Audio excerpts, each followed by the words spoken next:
오늘의 묵상 한 장은 역대하 11장입니다. 오늘 또 생명의 말씀과 기도의 능력으로 천국을 실감하는 은혜가 있기를 원합니다. 역대하 11장 이 내용은 이제 남유다 왕 르호보암이 이제 용사 약 18만 명을 택해서 북이스라엘과 싸움을 하려고 할 그때 하나님께서는 선지자 스마야를 보내서 이제 싸우지 말라 하셨고, 그 말씀에 순종해서 이제 돌이키는, 그래서 그 이후에 르호보암의 행적이 약 3년 동안 번성한 내용들이 11장에 기록이 되고 있습니다. 자, 이 내용 가운데 특별히 1절 한번 살펴보도록 하시죠. 르호보암이 예루살렘에 이르러 유다와 베냐민 족속을 모으니 택한 용사가 18만 명이다. 지금 이렇게 말씀을 하고 있습니다. 이 18만 명은 이제 북이스라엘과 싸우기에는 그렇게 많은 숫자가 아니에요. 매우 적은 그런 숫자예요. 그럼에도 불구하고 르호보암이 18만 명을 택했는데 이 택한 지파는 두 지파입니다. 유다와 베냐민 족속을 택했다. 지금 이렇게 표현하고 있습니다. 여기에서 이제 르호보암은 그의 아버지 솔로몬 그리고 그의 할아버지 다윗, 그러니까 언약의 정통성이 있는 유다 지파, 바로 르호보암의 왕이지만 여기 등장한 베냐민 족속은 조금 의외예요. 왜냐하면 이제 이 초대왕 사울의 그런 소속된 지파가 베냐민 지파고, 그리고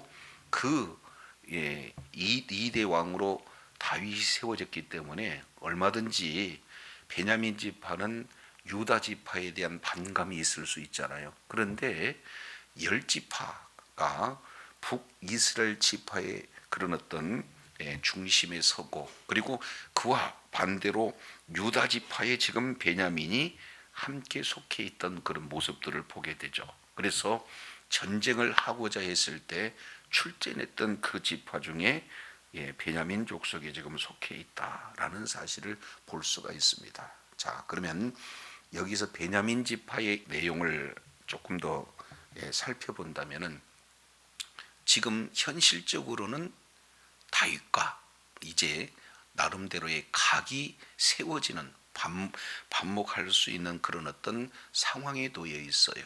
자, 그런데 여기에 베냐민 지파가 왜 함께 출전을 했을까 하는 그 내용을 통해서 살펴보면은 이미 예루살렘이라고 하는 이 여부스 지역, 이 내용은 여호수아 때 누구에게 해당된 땅이냐? 바로 베냐민 지파에 소속됐습니다. 그런데 다윗이 이를 이제 전쟁에서 취하여서 그 이름을 다윗성이라고 진행을 하고 있죠. 그러니까 일부 지금 이 영토가 유다에 의해서 함께 지금 공유하고 있는 이런 어떤 상황이 되어집니다. 자, 그래서 이 남아있을 수 있는 그 내용을 우리가 고려해 볼 수가 있어요. 근데 이것보다 본질적으로 근본적인 그 내용은 바로 신앙의 문제예요.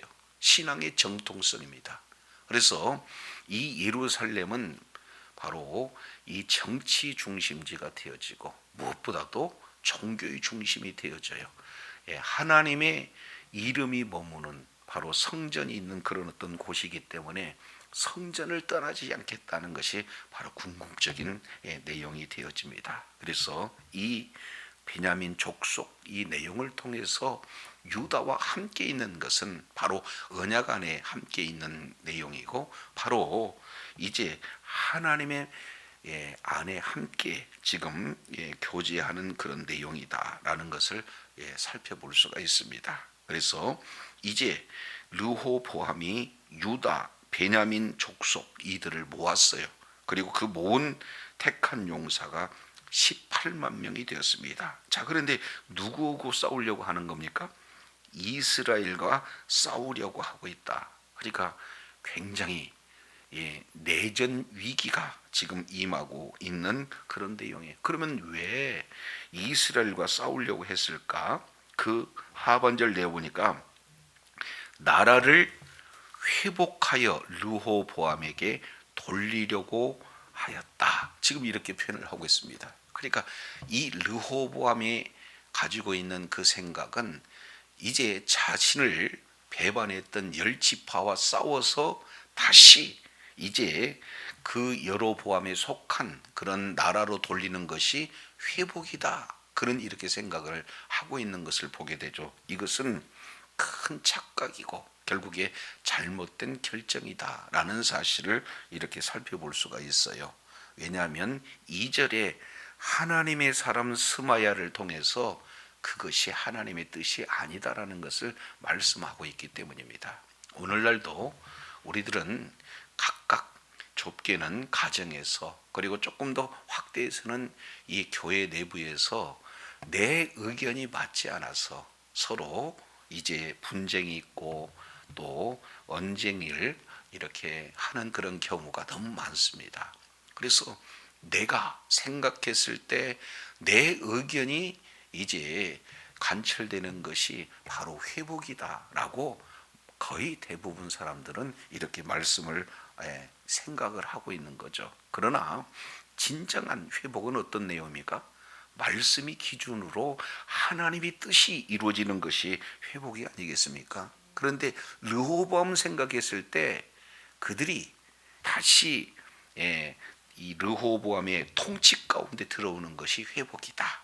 그리고 이 북이스라엘 지파 여로보암을 왕으로 한 그들이 또 한 나라를 구성하는 것이 그들의 의견이고 그들의 뜻이다. 그러니까 서로 지금 맞지 않는 그런 어떤 내용인데 무엇보다도 이제 하나님의 뜻대로 하는 그런 내용이 말씀이 기준이 돼서 말씀대로 이루어지는 것이 진정한 회복이다라는 사실을 1절 내용을 통해서 우리가 좀 살펴볼 수가 있습니다. 자, 그래서 이제 각각 사람마다 자기 뜻을 관철하고 하고자 했을 때 자기 뜻대로 이루어지지 않을 때는 분쟁이 나고 또 전쟁이 임하는 거 아니겠습니까? 그래서 르호보암은 이제 전쟁을 일으키려고 해요.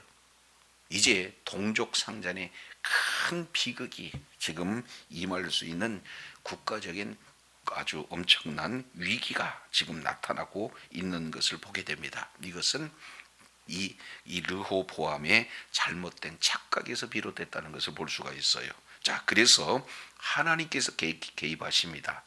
2절 여호와의 말씀이 하나님의 사람 스마야에게 임하여 이르시되 그랬습니다. 여기서 스마야라고 하는 이 내용은 쇠마 그리고 예후 두 단어가 합쳐진 내용이에요. 그러니까 하나님께서 들으셨다라는 뜻을 가진 하나님의 사람 스마야가 이제 하나님의 말씀을 대언합니다. 그 내용이 3절이죠. 솔로몬의 아들 유다 왕 르호보암과 유다와 베냐민에 속한 모든 이스라엘 무리에게 말하여 이르기를 이렇게 표현을 하고 있습니다. 우리는 열왕기상 그리고 열왕기하 이 열왕기서와 그리고 역대상하 역대기 이 내용의 특징을 우리가 계속해서 대조해서 살펴보고 있습니다. 그래서 열왕기상하의 그런 특징 내용은 선지자적 관점 그리고 역대상하 이 내용은 제사장적 관점으로 이렇게 성경이 기록되어 있다라는 사실을 이렇게 살펴보고 있잖아요. 그런데 여기에 지금 누가 등장하고 있습니까? 선지자가 등장하고 있어요. 근데 선지자가 등장할 때마다 왜 등장하는 겁니까? 하나님의 말씀에서 벗어났기 때문에. 그래서 다시 하나님의 말씀으로 돌이키라고. 그래서 지금 이 여로보암이 착각해서 자기 의견대로 되는 것이 회복인 줄 착각해서 이제 전쟁을 하고자 했을 때 하나님께서 말씀에서 벗어났기 때문에 말씀으로 돌아오라. 지금 스마야 선지자를 통해서 말씀을 하고 있습니다. 근데 그 말씀, 하나님의 말씀을 듣는 대상 이 내용을 아주 구체적으로 표현을 하고 있습니다. 자, 르호보암 앞에 솔로몬의 아들, 그 다음에 유다 왕 르호보암 이렇게 기록을 하고 있고, 이어서 이스라엘 무리 앞에 유다와 베냐민의 이스라엘의 무리 이렇게 표현을 하고 있습니다. 자, 이 내용 가운데 1절에 지금 유다와 베냐민과 그리고 이스라엘과 싸우기 위해서 그랬잖아요. 그러니까 여기 1절에 이스라엘은 이 10개 지파를 얘기하는 거죠. 여로보암을 중심으로 한 북쪽 지역의 10개 지파를 지금 말씀을 하고 있습니다. 그런데 3절에 이스라엘의 무리라고 이렇게 표현했을 때는 여기 이스라엘은 누가 되는 겁니까? 유다와 베냐민 두 지파를 이스라엘의 무리다. 지금 이렇게 말씀을 하고 있습니다. 결국 하나님께서는 지금 여로보암을 중심으로 한 북이스라엘 10개 지파, 그리고 유다와 베냐민을 중심으로 한 르호보암을 중심으로 하면 남유다 2개 지파, 이 내용을 동일하게 뭘로 보고 있어요? 이스라엘로 지금 보고 있다. 이들은 서로가 한 민족이고 이들은 서로가 하나의 나라다라고 우리 주님께서 지금 말씀을 하고 있는 거예요. 그래서 여기에 이스라엘이라고 하는 공통적인 내용을 지금 말씀을 하고 있습니다. 그래서 4절 이렇게 말씀을 하시죠. 여호와께서 이와 같이 말씀하시기를 너희는 올라가지 말라. 왜 그래요? 너희 누구와 싸우지 말라? 그렇습니다. 너희 형제와 싸우지 말라. 이렇게 말씀을 하고 있어요. 여기서 말라 2번 이렇게 기록되고 있는데 여기에서 로라는 단어를 씁니다. 절대 하지 말라는 거예요. 절대적 의미가 담겨져 있는 것을 2번씩 기록해서 강조하고 있습니다. 이 내용은 하나님의 의지가 이 속에 잘 담겨져 있다. 절대로 올라가지 마라. 절대로 형제와 싸우지 마라. 그러면 어떻게 하느냐? 각각 집으로 돌아가라. 이렇게 말씀을 하고 있습니다. 그 이유를 말씀하시기를 이 일은 누구에게로 말미암아 난 것이다? 내게로 말미암아 난 것이다. 그러면 여기서 이 일은 어떤 일인가요? 크게 2가지로 살펴볼 수가 있습니다. 우리가 어제 역대 10장 이 내용 통해서 이렇게 살펴보았을 때 이제 르호보암이 솔로몬에 의해서 왕이 되어집니다. 그런데 북이스라엘 10개 지파가 이제 솔로몬에 대한 큰 반감을 가지고 있어요. 이유는 2가지. 하나는 너무나 많은 노동력을 취했다. 그리고 또 너무나 많은 세금을 거두었다. 왕궁을 짓고 그리고 여러 가지 국구성들을 짓고 성전을 짓는데 그 기간이 무려 20년 동안 지속됐잖아요. 그러니까 너무나 많은 노역에 시달려야 했고 또 충당하기 위한 그런 여러 가지 세금이 많이 들었어요. 그렇기 때문에 솔로몬이 있고 그 아들 르호보암이 왕이 되었을 때 이제 10지파가 찾아와서 요구하는 것은 뭡니까? 세금을 감면해주고 그리고 노동을 경감해달라.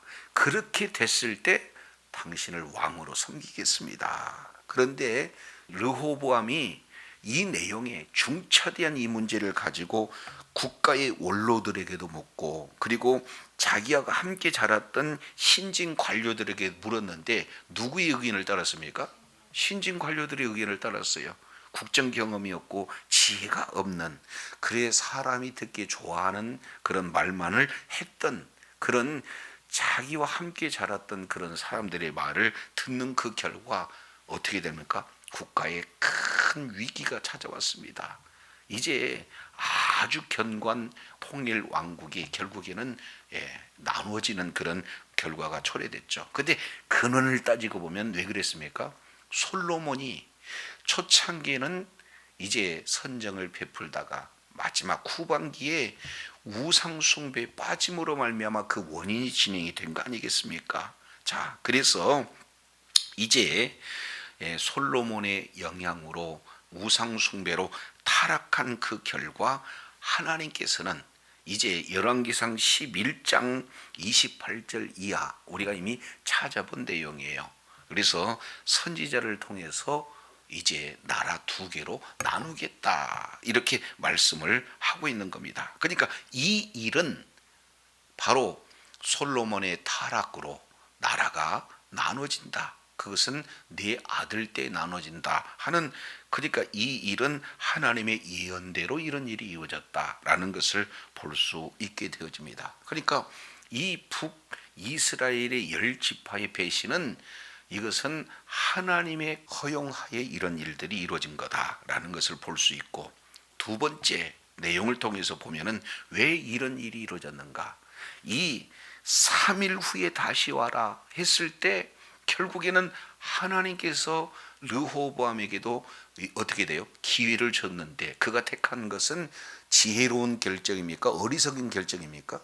어리석은 결정이. 그러니까 이 일 역시 마찬가지로 바로 하나님이 선지자를 통해서 이루고자 했던 그 내용을 그대로 이루었다라는 사실을 이렇게 살펴볼 수가 있습니다. 그래서 이제 이 선지자 스마야를 통해서 이 일이 지금 하나의 단순한 배반 사건의 그런 내용이 아니다 함으로 이제 하나님의 정확한 뜻을 스마야 선지자를 통해서 보여줍니다. 자, 그런데 놀라운 것은 4절 하반절에 이런 결정이 내려져요. 그들이 여호와의 말씀을 듣고 돌아가고 여로보암을 치러 가던 길에서 뭐야 했더라? 돌아왔더라. 그러니까 돌아가고 뭐요? 돌아왔더라. 지금 이렇게 하나님의 말씀에 절대적으로 순종하고 있는 것을 볼 수가 있습니다. 먼저 하나님의 주권을 인정하는 거예요. 하나님의 말씀을 그대로 믿고 순종하는 르호보암의 모습을 이렇게 살펴볼 수가 있습니다. 이제 내가 통치하는 나라는 12지파가 아니라 나에게 주어지는 지파는 2지파다. 이것이 바로 하나님의 뜻이다. 이 사실을 그대로 믿고 지금 자기 뜻을 꺾고 하나님의 말씀에 순종해서 지금 말씀의 근거에서 돌이키는 이런 어떤 모습을 보게 됩니다. 그 말에 따랐던 자가 몇 명입니까? 무려 18만 명이에요. 그러니까 18만 명 앞에 이 르호보암은 다시 자기 뜻을 꺾고 순종한다. 이 내용은 여러 가지 체면을 구길 수 있는 내용이 될 수 있습니다. 그럼에도 불구하고 하나님의 말씀을 듣고 순종하고 있는 모습을 보게 되어져요. 자, 그러면서 무엇보다도 이 형제와 싸우지 말라. 내전이 이루어질 수 있는 그런 상황인데 그 내전을 하지 않는 그 결정을 하고 있는 그런 모습들을 이렇게 볼 수가 있어요. 자, 그래서 르호보암의 이 초기 그 행적을 우리 잠깐 17절 한번 보시겠습니다. 17절. 그러므로 3년 동안 유다 나라를 도와 솔로몬의 아들 르호보암을 뭐하게 하였으나 강성하게 하였으니 이는 무리가 3년을 다윗과 솔로몬의 길로 행하였습니다. 결국 초기 3년 동안 이 르호보암은 할아버지 다윗이 걸었던 길, 그리고 아버지 솔로몬이 걸었던 길, 이 길은 무슨 길입니까? 하나님의 말씀에 순종하는 그런 길을 걸었다. 그로 인하여서 하나님께서는 그 3년 기간 동안 강성하게 했다라는 내용들을 보게 됩니다. 그러면 어떻게 해서 강성을 했을까? 우리 다시 5절 내용을 통해서 봅니다. 르호보암이 예루살렘에 거하면서 그 다음에 유다 땅에 방비하는 성읍들을 뭐 했다? 건축했다. 그러니까 방비하는 성읍을 건축했습니다. 자, 나라가 다윗 때 그리고 솔로몬 때는 그 지경이 제국에 가까울 만큼 아주 견고한 나라가 됐습니다. 그런데 이제 반절로 쪼개졌어요. 그러니까 이제 국방력도 그리고 나라의 위상도 너무나 밖에 쪼그라든 그런 상황이 되었습니다. 이때 르호보암이 택한 것은 뭡니까? 성을 이렇게 방비하는 성등을 건축해야 되겠구나 하는 그 결정이 되어지고 6절부터 지금 10절까지 베들레헴, 에담, 드고와 쭉 해서 10절 헤브론까지 다 유다와 베냐민 땅에 있어 견고한 성읍이더라. 지금 이렇게 표현하고 있습니다. 약 15개의 방비성을 건축하되 견고한 성읍이 되어졌다라는 사실을 이렇게 살펴볼 수가 있어요. 그런데 이 15개 내용 곰곰이 이렇게 따져보면 거의 이 위치한 성읍들 보면은 서쪽에 그리고 남쪽에 위치하고 있습니다. 여기서 시사하는 바가 크죠. 북쪽에는 왜 안 했을까요? 이 같은 뭐예요? 이스라엘이다. 비록 지금 나라가 나눠져서 남유다와 북이스라엘로, 그리고 남유다는 르호보암의 왕이, 그리고 북이스라엘은 여로보암의 왕이 통치를 하고 있지만 이들은 이스라엘로 보다 하나이기 때문에 북이스라엘을 적으로 보지 않습니다. 그러니까 북쪽으로는 방비성을 이렇게 건축하지 않고 위협했던 서쪽 블레셋 지역이죠. 남쪽 애굽 지역이죠. 그래서 서쪽과 남쪽 중심으로 15개 방비성을 이렇게 견고하고 있는 그런 모습들을 보게 되어져요. 그러니 지금 하나님께서 평안하다, 안전하다 할 그때 대비하는 이런 어떤 모습을 볼 수가 있습니다. 우리들의 신앙의 모습도 마찬가지죠. 그래서 어떻게든지 사탄 마귀는 우리의 신앙에서 벗어나서 이제 자기의 종로로 타게 하기 위해서 마치 우는 사자가 삼킬 자를 찾듯이 계속해서 이런 약한 자를 찾고 있는 이 영적인 환경 속에서 우리는 어떻게 해야 됩니까? 신앙의 방비성을 쌓아야죠. 말씀으로, 기도로, 어떻게든지 이제 예배로 하나님 앞에 견고하게 이제 하나님에 대한 신앙이 견고한 그런 어떤 성읍들을 쌓아야 된다라는 것을 볼 수가 있습니다. 자, 그래서 에베소서 6장 이 내용을 통해서 보면은 전신갑주 하나님의 말씀으로 둘러서 철저한 방어와 공격을 할 수 있는 그 내용이 바로 말씀 중심의 삶이다라는 사실을 성경은 말씀을 하고 있습니다. 그래서 11절 르호보암이 모든 성읍을 더욱 견고하게 했다.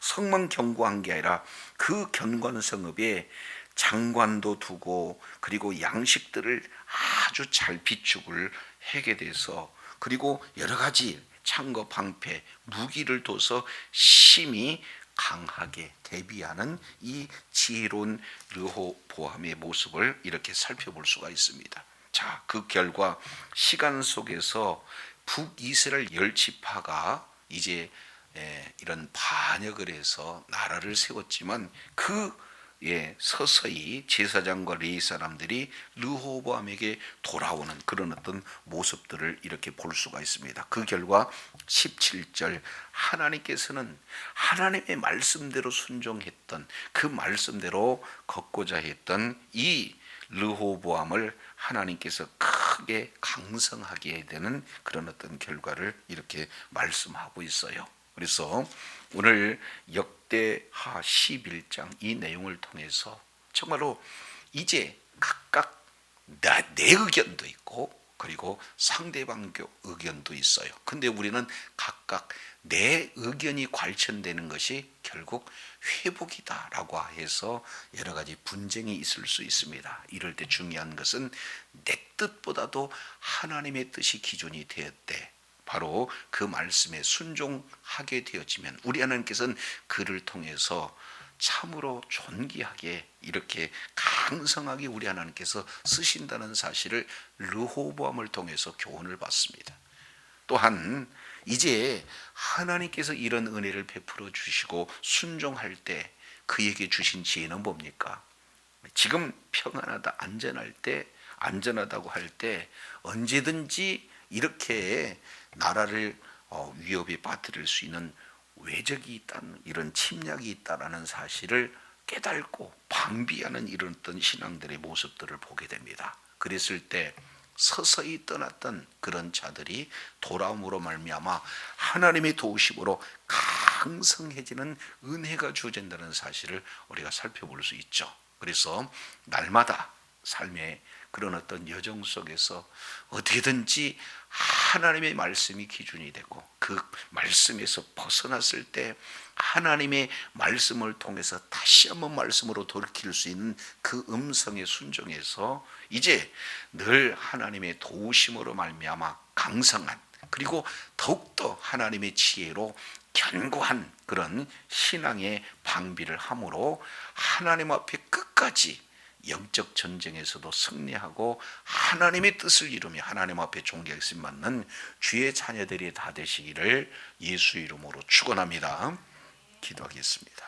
하나님 아버지, 오늘 르호보암은 자기 뜻이 이제 이루어지기 위해서 전쟁을 불사하지만 그것이 하나님의 뜻이 아님을 선지자 스마야를 통해서 주님께서는 말씀하시고, 그리고 그 말씀에 순종해서 자기 뜻을 내려놓고 18만 명의 창피당할 수도 있고 권위가 서지도 않을 수도 있지만 말씀에 순종한 그 결과 우리 하나님께서는 이 르호보암에게 지혜도 주시고, 그리고 신앙의 방비뿐만 아니라 이제는 하나님께서 강건케 하신 은혜를 허락하여 주심을 봅니다. 늘 삶의 현장 속에서 이제는 내 뜻이 이루어지기 위해서 수많은 이제 가정에서도 그리고 교회에서도 분쟁이 있고 전쟁으로 확전되어지는 이런 내용 속에서 무엇보다도 우리의 삶의 중심이 하나님의 말씀이고 하나님의 뜻이 이루어지는데 우리가 끝까지 의론병으로 쓰임받는 자리에 있음으로 말미암아 하나님이 허락하신 지혜로, 하나님이 허락하신 능력으로 이제 하나님 앞에 끝까지 의로운 병기로 쓰임받는 죄 사랑하는 자녀들 다 되게 하여 주옵소서. 감사를 드리며 우리 구주 예수님 이름으로 기도드립니다. 아멘.